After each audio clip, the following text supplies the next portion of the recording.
The Bitcoin roller coaster continues. Bitcoin is definitely not for the faint of heart. Basically, 10% moves up or down are the new normal going forward. We had a 9% move today, which I'm recording on Wednesday, February 21st, 2018.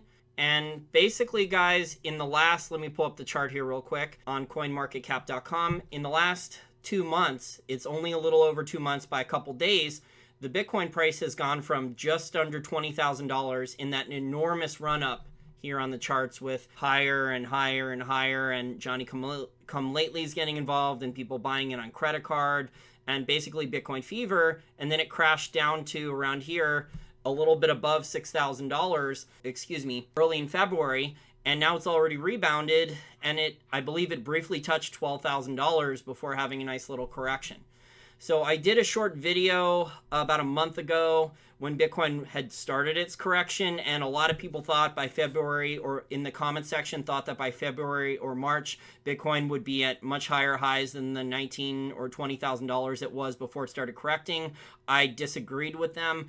I basically thought that because there had been so much positive, extremely bullish, basically mania sentiment for Bitcoin and other cryptocurrencies, that really Bitcoin needed basically a 6 to 12 month consolidation pattern. So we've had about 2 months of this already. I would not be shocked to see Bitcoin basically consolidate between, I don't know, around 8,000 and 12,000, maybe 14,000, somewhere in that range, and be very volatile up and down in there for a while, consolidating for at least another couple months. So what do you guys think about that?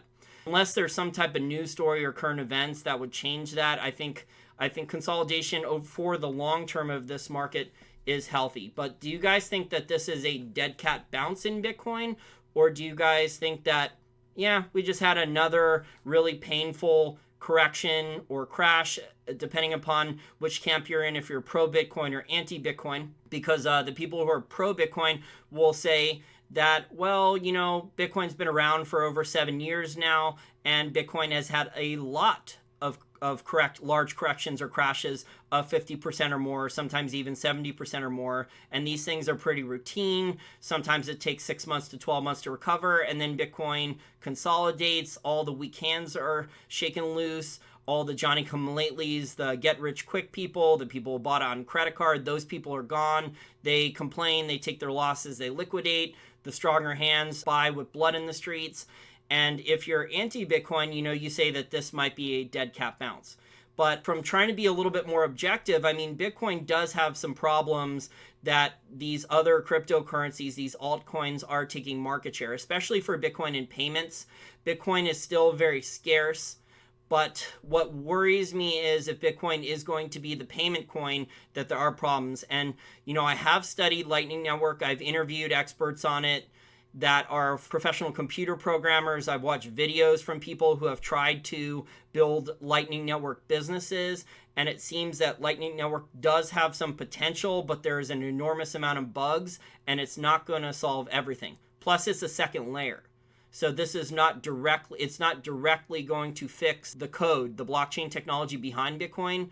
So it'll be interesting to see what other altcoins, whether it's Litecoin or Bitcoin Cash or Dash or others, will continue to take market share in the potential long-term payments market that basically the money order companies like MoneyGram and Western Union and others. Have you guys noticed also, sorry, this wasn't originally planned in the video, but have you guys also noticed now that the large banks are starting to innovate now, and they're starting to offer their customers basically the ability, if you're an American, to transfer digitally on your smartphone from one customer in the US to another customer for basically free or minimal fees? So cryptocurrency is forcing the banks to innovate. There's that new payment system called Zelle or something that's within all the large banks. Just very interesting. Get your guys' thoughts on that in the comment section. So before I wrap up this video, let's go take a look at some charts. This is the all-time Bitcoin chart. You know, we had a big run up and we had a big crash, but it looks like we put in a bottom here and there was a lot of buying down there. There's been stories coming out of Bitcoin Whale where someone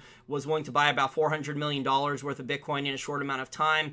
So we have had an attempt at putting in a bottom bottom, but normally with these things, if this was a healthy market where there wasn't, government manipulation or people in Asian cryptocurrency markets doing illegal wash trading or central banks trying to get involved or Wall Street futures contracts trying to manipulate the price, on this chart, there would be a healthy consolidation pattern rather than another vertical parabolic upward move. There would be a healthy consolidation pattern, I would say, for at least another, 4 to 6 months, maybe longer. But we'll see what happens. What do you guys think about this? Do you work out routinely and eat healthy almost all the time?